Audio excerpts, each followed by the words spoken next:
მოიცა ერთი ზამით. დავიწყეთ? ოკეი. წავედით. თუ პაციენტი მოგმართავს ამით, მე ვაკეთებთ ამას. რა საინტერესოა. გასაგებად თქვი? ხო, მაგრამ ხა ბრენდის ხსენება არ გვინდა ეს. ეგ თუ კიდე მოვაჭრათ მე. დამეთანხმებით ბუნებრივი სილამაზე იწყება ლამაზი და ჯანსაღი ღიმილით. თანამედროვე სტომატოლოგია გვაძლევს შესაძლებლობას შევიტანოთ მცირე ცვლილებები ან თუნდაც სრულიად შევიცვალოთ ღიმილი ისე, რომ არ დავკარგოთ ბუნებრიობა. დღეს ვისაუბრებთ სტომატოლოგიის ერთ-ერთ მნიშვნელოვან და საინტერესო მიმართულებაზე დენტალურ ორთოპედიაზე. ანუ როგორ იქნება ახალი ღიმილის დიზაინი. მოგესალმებით დავით. მოგესალმებით. მოდით დავიწყოთ თავიდან. რას მოიცავს დენტალური ორთოპედია? მარტივად რომ ვთქვათ, დენტალური ორთოპედია არის სტომატოლოგიის მიმართულება, რომელიც აღადგენს დაზიანებულ და დაკარგულ კბილებს. თუმცა მინდა დავამატო, რომ დენტალური ორთოპედია არ არის მხოლოდ ჯამრთელი და ლამაზი ღიმილი.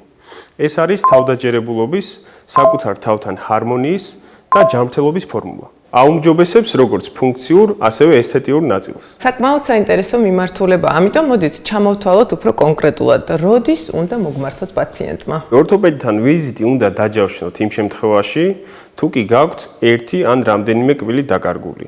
თუ დაგიზიანდათ კბილი, ჩამოგტყდათ, გაიბზარა ან სრულიად დაშლილია, შესაძლებელია იყოს ძველი გვირგვინები, რომელიც საჭიროებს გამოცვლას, ან სულაც არ მოგწონთ თქვენი ღიმილი და გინდათ რომ შეიცვალოთ და შეიქმნათ ახალი ლამაზი ღიმილი. როგორ აგვარებთ ამ პრობლემებს, რა მეთოდებს მიმართავთ თანამედროვე სტომატოლოგიაში?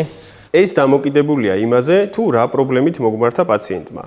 თუ პაციენტს აწუხებს მოტეხილი ან გაბზარული კბილი, ამ შემთხვევაში ჩვენ ვაკეთებთ ხელოვნურ დენტალურ გვირგვინს, ხელოვნურ კბილს, რომელიც იცავს პაციენტის გვირგვინს სამომავლო დაზიანებისგან. აღადგენს ხეჭვით ფუნქციას და ესთეტიკას. თუ პაციენტმა მოგმართა პრობლემით აქვს დაკარგული ერთი ან რამდენიმე კბილი, არის ორი ვარიანტი. უნდა გაიკეთოს დენტალური იმპლანტი ან დენტალური ხიდი. იმ შემთხვევაში, როდესაც პაციენტს არ გამოსდის იმპლანტის გაკეთება ან უარს აცხადებს იმპლანტის გაკეთებაზე, ამ შემთხვევაში ვთავაზობთ დენტალურ ხიდს. დენტალური ხიდი ეს არის კონსტრუქცია, როდესაც დეფექტის მოსაზღვრე კბილებზე ემაგრება ხელოვნური კბილები და ავსებს დანაკლისი კბილის სივრცეს. ასევე არსებობს იმპლანტისთვის სპეციალური გვირგვინები. პაციენტი, როდესაც ჩაისვამს იმპლანტს, კონკრეტული დროის გასვლის შემდეგ მოგმართავს ორთოპედებს და ჩვენ ვამაგრებთ იმპლანტზე სპეციალურ იმპლანტის გვირგვინს. და რა თქმა უნდა, ვინირება ყველაზე გავრცელებული და მოთხოვნადი პროცედურა ორთოპედიაში. ვინირი ეს არის ფაიფურის თხელი ფირფიტა, რომელიც მაგრდება კბილის გარე ზედაპირზე, ეგრეთ წოდებულ ფრონტალურ ზედაპირზე და აუმჯობესებს მის ფერს და ესთეტიკას. ვინირის უპირატესობა გვირგვინებთან შედარებით არის ის, რომ ნაკლებად ხდება კბილის პრეპარირება, ეგრეთ წოდებული დაქლიფვა და შესაბამისად ვინარჩუნებთ მაქსიმალურად ჯანსაღ კბილის ქსოვილს. ფაიფური ახსენეთ ვინირზე. ახლა მოგვიყევით თუ შეიძლება რითი რა მასალისგან მზადდება გვირგვინები და ხიდები. თანამედროვე სტომატოლოგიაში გვირგვინებისა და ხიდების დასამზადებლად ვიყენებთ ცირკონ ფაიფურის მასალას, რადგან ცირკონ ფაიფური გამოირჩევა მაღალი სიმტკიცით და კარგი ესთეტიკური მახასიათებლებით. მოძველებულ მეტალოკერამიკის მასალას აღარ ვიყენებთ. და რაც მთავარია, ფაიფური მაქსიმალურად მიახლოებულია ბუნებრივი კბილის მინანქართან.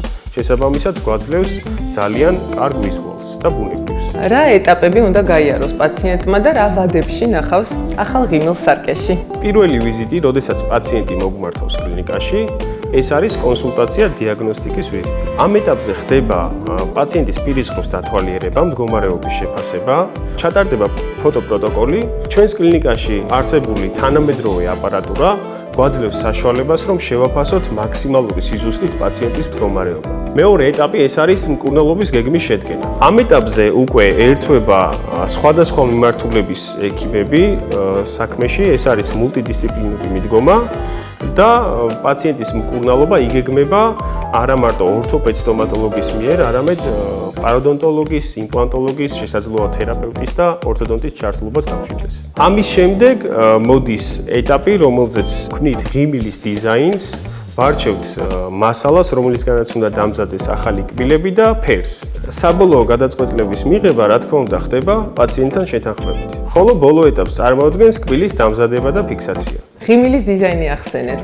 მოგვიყევით უფრო დეტალურად, როგორ ხდება ღიმილის დიზაინის შექმნა. დიახ, როდესაც პაციენტი იტარებს პირისგოს ტოტალურ რეაბილიტაციას, ამ შემთხვევაში ღიმილის დიზაინის შექმნა ძალიან მნიშვნელოვან როლს თამაშობს. ყველა ადამიანს არ უხდება ერთნაირი ღიმილი. ამიტომ ჩვენ ყველა პაციენტისთვის ინდივიდუალურად ვარჩევთ კბილების ფორმას და ფერს, მისი კანის ფერის, სახის მოყვანილობის, თვალის ფერის, შესაძლოა მის ფერის გათვალისწინებითაც. სწორედ ეს არის თანამედროვე ორთოპედიის უპირატესობა, რომ გვაქვს საშუალება ყველა პაციენტს ინდივიდუალურად შევუქმნათ მასზე მორგებული ღიმილი. და ბოლოს რომ შევაჯამოთ, რატომ არის ორთოპედიული მკურნალობა ასეთი მნიშვნელოვანი? ორთოპედიული მკურნალობა ძალიან მნიშვნელოვანია, რადგან ის იცავს კბილებს დაზიანებისგან და აღადგენს ღეჭვით და მეტყველების ფუნქციას, ასევე ესთეტიკას. და რაც მთავარია, აღადგენს ბუნებრივ ღიმილს, თავდაჯერებულობას, ჯანმრთელობას და ეს ყველაფერი აისახება ცხოვრების ხარისხზე. ახლა კი როგორ უნდა მოვუაროთ და შევინარჩუნოთ, რაც შეიძლება დიდხანს ახალი ღიმილი.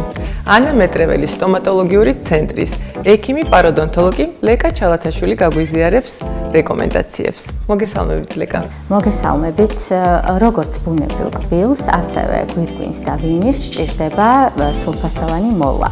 გულისხმობ დილა-საღამოს ჩვეულებრივი სტანდარტული ჯაგრისით გამოხეხვას, ასევე ინტერდენტალური იგივე კბილთაშორისი ჯაგრისების გამოყენებას კბილის პასტასთან ერთად და ასევე სპეციალურ კბილის ძაბს, რომელსაც ვიყენებთ ორთოპედიული კონსტრუქციების დროს.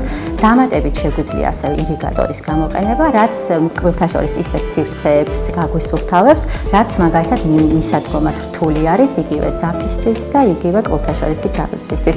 ანუ ეს ყველაფერი ერთად მოგცემს იმის საშუალებას, რომ შევძლოთ, რაც შეიძლება დიდხანს შევინარჩუნოთ ხელოვნური კონსტრუქცია. ანუ ირიგატორი ვერ ჩაანაცვლებს ვერც ერთი ტიპის ჯაგრის, ანუ რაც ჩამოვთვალეთ, ეს არის დამატებითი საშუალება, რომელიც აი სრულფასოვნად რო ვთქვათ, რომ აი სრულფასოვანი ჰიგიენა ჩაიტარა პაციენტმა, ამისათვის ვიყენებ, თუმცა აუცილებელია, რომ 3-დან 6 თვეში იაროს პაციენტმა ექიმთან ვიზიტზე, რომ მოხდეს დათვალიერება, რადგან აი თვითონ ხცილს და ამ გვირგვინს შორის ნადების დაგროვება რო არ მოხდეს, რაც შემდეგ გამოიწვევს აი რბილი ქსოვილების ამ გვირგვინის გარშემო და შეიძლება ამის შედეგად დაზიანდეს იგივე გვირგვინიც და იმპლანტიც.